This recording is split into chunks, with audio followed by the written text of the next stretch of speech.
Good day. South Africa's future. I think this is number 18. And I just want to bring it to your attention based on some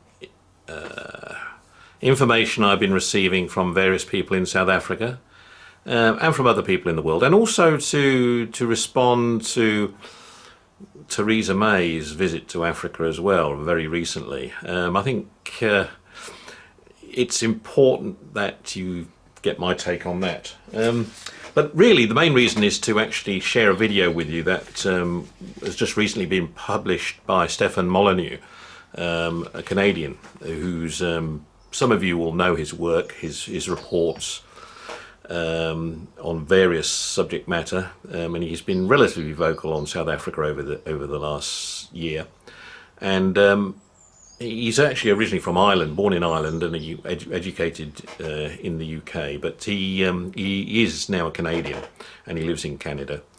And I want to just share a particular video that he's just very recently made, because it is probably the best video I've seen yet, which captures the concerns facing South Africa. And I think it's important for the people of the world to see this. I mean, I'm not trying to side with politicians here. I'm trying to side with good against evil. Humanity, in other words. I want to save humanity in this whole process. Great. But yeah, I think that's really the whole point. It's about what's right and wrong here in this whole process, and stop getting confusion crippling into decisions being taken. First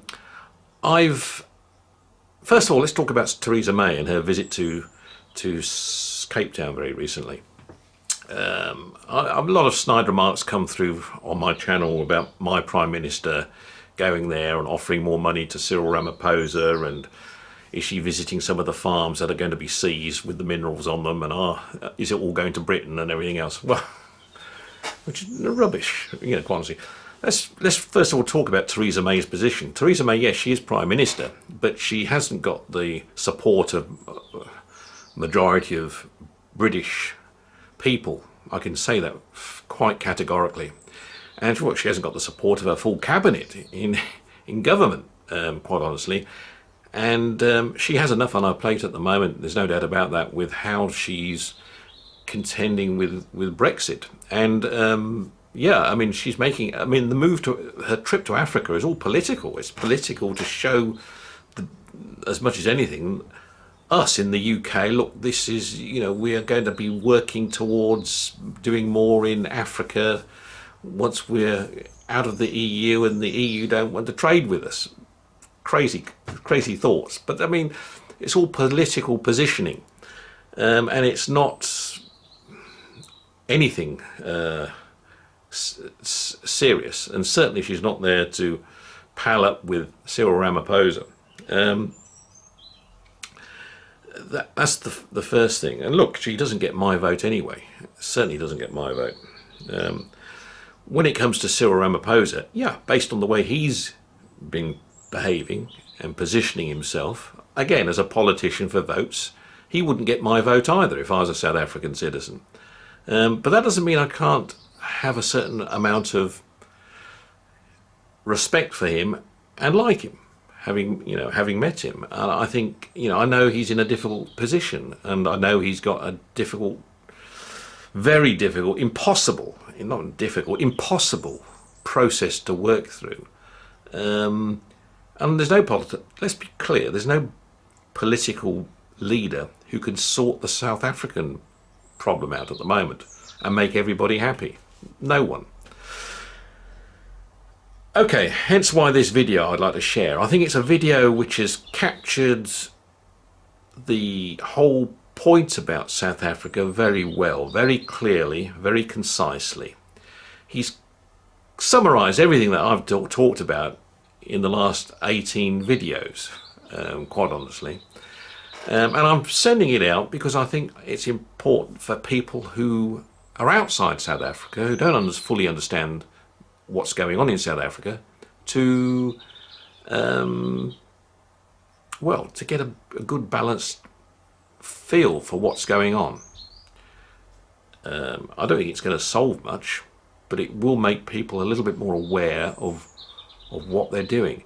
We have a whole process in this country, and have been for many years, as you know, about political correctness. Political correctness has gone to a point now where it's just become stupid in Europe. And we've got to just get back to reality and do what's right for human beings in every possible way. Anyway, enjoy this video. The true end of South Africa is upon us. It is at hand, and the ripple effect of that collapse will be felt worldwide as millions and millions of people will flee starvation and chaos and corruption, looking for any safe haven from the hell that has been created for them. The issue at hand at the moment, the tipping point, the straw perhaps that breaks the camel's back, is land seizures, otherwise known as theft. Now, this has been a thorn in the socialist mind of South African leadership, well, for decades really, and it is a tale told by communists full of sound and fury, signifying collapse, because what the communists and the socialists and the leftists do is they look for any discrepancy in outcome. Some group is making more, some group is making less. Some group has more land, some group has less land. Some group has more savings, some group has less savings. Some group more engineers, some group have fewer engineers. And then they say that the only conceivable possible explanation for any discrepancy in the outcome between groups is bigotry. Racism, sexism, you name it, it is evil bigotry, and that is the only possible cause. Now, it's not true. There are many causes for discrepancies between groups outside of racism, and the interesting thing is that to call all discrepancies between ethnic groups racism is in fact racist, because in general it blames whites for all statistical discrepancies in outcomes between ethnic groups, which is false. There are many other and better explanations, in particular intelligence differences on average between ethnicities, which is well documented and I've talked about many times on the show, had the experts on to talk about. We'll put an entire list in the description to this video and in the notes to the podcast so that you can go through this and understand it. But that is the actual explanation, and to claim otherwise is a form of vile bigotry and racism. So, what has happened? Well, in 2017, the South African government found that whites, who are 9% of South Africa's population, own 72% of the country's private farmland. That's the way it's described, but that's not the way it is. Now, the way it's described is you say, wow, 9% of the people own 72% of the farmland. That seems horribly unjust and unfair. That must be fixed. It's predatory. They must have stolen it. They must... Okay, first of all, the farms, they're not just owned, they were created, you see. South Africa, like Africa as a whole, kind of dry. And these farms that were created by mostly the Dutch farmers called the Boers, these farms were created, they have complex irrigation systems, significant amounts of technology, they require extraordinary high levels of intelligence and competence to operate, and transferring them is not particularly easy, and it has been tried many, many times in South Africa. The farms were acquired through enclosures, they were acquired through trade, through treaties, and sometimes they were acquired through conquest. And the right of conquest is recognized by just about every tribe I've ever read about in South Africa, so complaining about it hundreds of years later seems a bit precious. And I mean, there was an indigenous population in South Africa when the Bantus came down. Where are they now? See, it only seems that you can use guilt against people who have that kind of conscience. So this is where this leads, and it never stops. So the South African government has now begun the process of stealing, of seizing, of expropriating, of taking white-owned farmland. And there are reports that the South African government has filed legal paperwork trying to steal 2 farms for and offering a mere 1/10 of their estimated value. Now, I want you to understand this, because this is the government coming to your house and saying, we are now taking your house, we're going to kick you out on the street, and we're going to pay you 1/10 the value of your house. If your house is worth $500,000, they're going to be paying you $50,000 Good luck with all of that, except it's far worse. The farmers who have been farming there, I mean, just to get a sense of the perspective and the time frame we're talking about, a lot of the white farmers in South Africa have been farming that land. It has been family land for longer than America has been a country.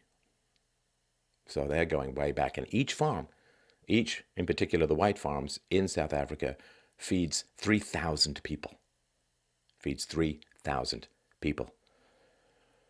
The ANC's leader, the African National Congress's leader, also said that, well, we can just take land anyway without compensation if it is, quote, in the public interest, which of course is a big phrase for I wish to punish my enemies and reward my friends, the basic process of politics as a whole.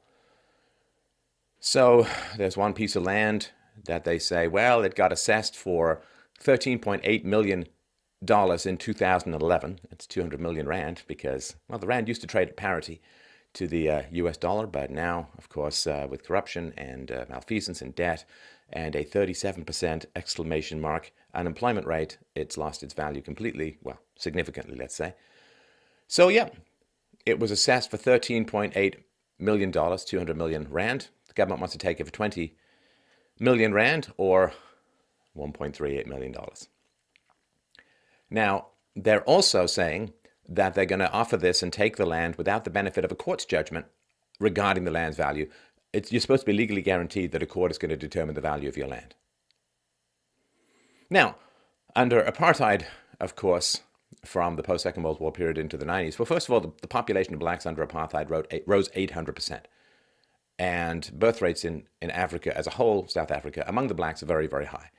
So it is a challenge when you convert extra wealth into more babies. That is a challenge for economic growth as a whole. But under apartheid, so most of the land was, of course, created, founded, cultivated, and resulted in the ownership by white South Africans. And what they did was, after the apartheid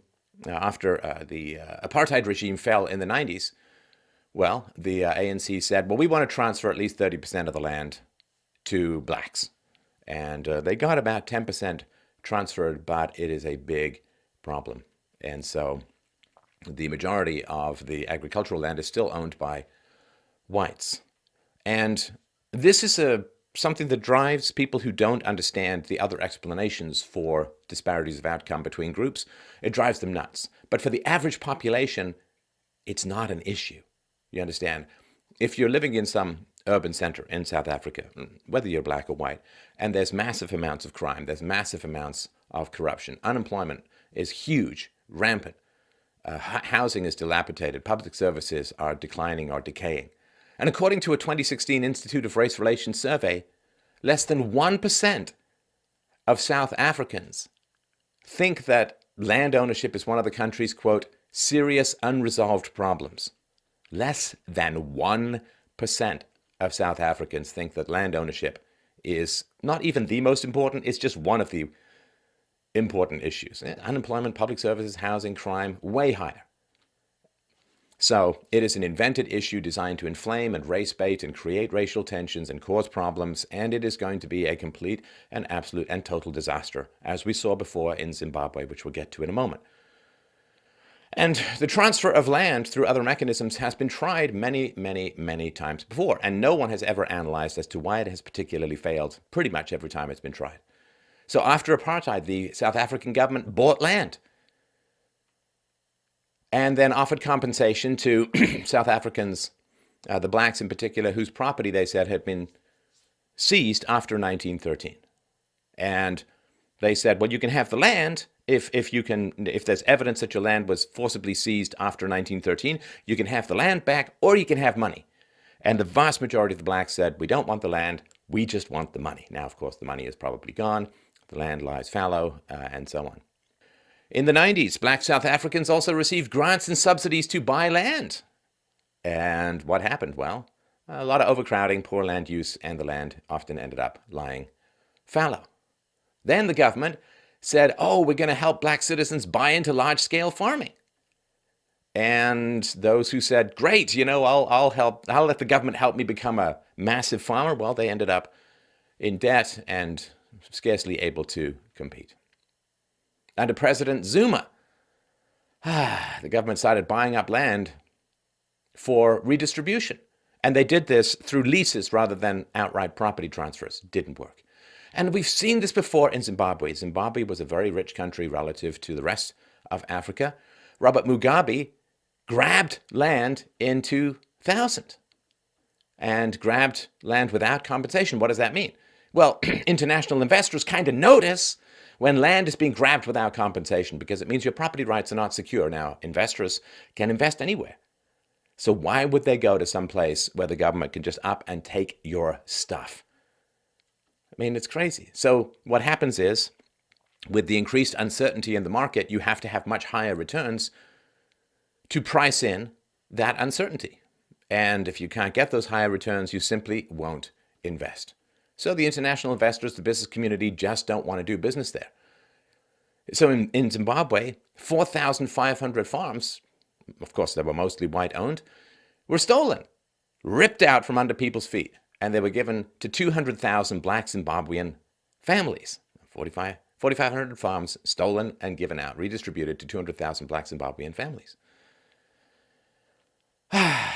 And it was a mess. It was a mess. So, in the less than 20 years since, out of the 4,500 white commercial farmers, fewer than 300 remain. The coffee and tea business has collapsed. There used to be 500 coffee companies in Zimbabwe. Now there are 3 left. And of course, what happened was agricultural production collapsed, which meant that Mugabe had to run to the West, hat in hand, and saying, "Some mysterious famine is striking my people. Can I get some food aid?" And I have huge sympathy for the people there. They don't want this as an issue. It's being pushed by divisive and hateful and racist politicians. But the facts are the facts. You know, let's just say 15,000 farmers decide to stop farming in South Africa. That's 30 million fewer meals every day. What's going to happen? Now, this, of course, this is a violation. What's going on in South Africa is a violation of Article 17 of the United Nations Universal Declaration of Human Rights. And I quote, 1, everyone has the right to own property alone as well in association with others. And 2, no one shall be arbitrarily deprived of his property. Now, there's a principle, a moral principle, thou shalt not steal, in play here. But there's another principle, too, which is it's nice to be able to eat. 70% of the land that was stolen or transferred or otherwise rejigged and redistributed now lies fallow. 70% of that land now lies fallow. And for a while, the government in South Africa stopped redistributing land because people just sold it back to whites. And there's nothing in a free market system that says that blacks can't get control of land, that they can't buy land. They were given huge amounts of land. I mean, in a free market system, if you can put a resource to better use than a competitor, you tend to be able to buy them after a while. Like if I'm running an apartment building and I'm charging $500 a month per apartment in rent, and you found a way that you can charge $1,000 a month per apartment in rent, then you can offer to buy me out because you can make more money from the resource. Resources in a free market tend to accumulate to those who can best maximize their productivity. That's the way it works. That's the way it worked in Ukraine when the communists came rolling in and stole all of the farms from the most productive farmers, gave it to everyone else, and food production collapsed. The Holodomor. Millions of people starved to death. Same thing happened in Cambodia when they took all the people from the cities, scattered them out to the countries, and said, "Now be farmers." Starvation, starvation, starvation. Under Chairman Mao, collectivization of farmland resulted in mass starvation, where people were literally eating the bark off trees. They were ripping open their pillows and trying to eat the feathers. That is how brutal it was. And once the government seizes land, steals land, in a sense with or without compensation, it's still a violation of property rights. And it's the old saying, your reputation can take a lifetime to build and one moment to destroy. What happens to people's perceptions of the protection of their property? What happens to all the other farmers in South Africa when they look at this massive, giant, bloody crane of the state seizing and ripping people off their ancestral farms? They have a bond with this land that most of us mobile urban dwellers can't comprehend. how far back, how deep it goes, and how much loyalty they have to the farming and to the community and to the people that they feed. The reputation of South Africa and its government can be destroyed like that. And it is in the process of being destroyed. And how long does it take to recover from the destruction of your reputation? A long, long time. So what's going to happen? Food production is going to collapse. They're going to beg for foreign aid. They're going to beg for food aid. And people are going to flee to Europe. And they are fleeing an entirely man-made disaster. A disaster based upon race baiting, upon a complete misunderstanding of basic economics, on massive hatred, on a lack of understanding of the basic reality that there are intelligence differences between ethnicities. Can't ever judge individuals, but as a whole, when you zoom out to society as a whole, it's a big problem. And here we see rolling out again and again, as we see so often in human history. It was my desperate, desperate hope that the internet was going to allow us or give us the capacity to stop these kinds of problems, to use reason and evidence to prevent these kinds of catastrophes from continually emerging across the human landscape. Throughout history, disasters accumulated without the capacity to stop them because communication technology was still so primitive. And the gatekeepers and those who controlled the free flow of human information and human wisdom too often restrained information from spreading. Now we have this amazing medium where we can talk to each other reasonably and try and solve problems before they accumulate into massive catastrophes. And it has been my desperate hope, lo, these many years, that reason and evidence and knowledge and facts and wisdom can prevent these kinds of catastrophes from occurring. We couldn't stop them in the past. Can we stop them now? I don't know. You can share, you can talk, you can attempt to instruct people in the truth and reality and facts of what is happening on the ground.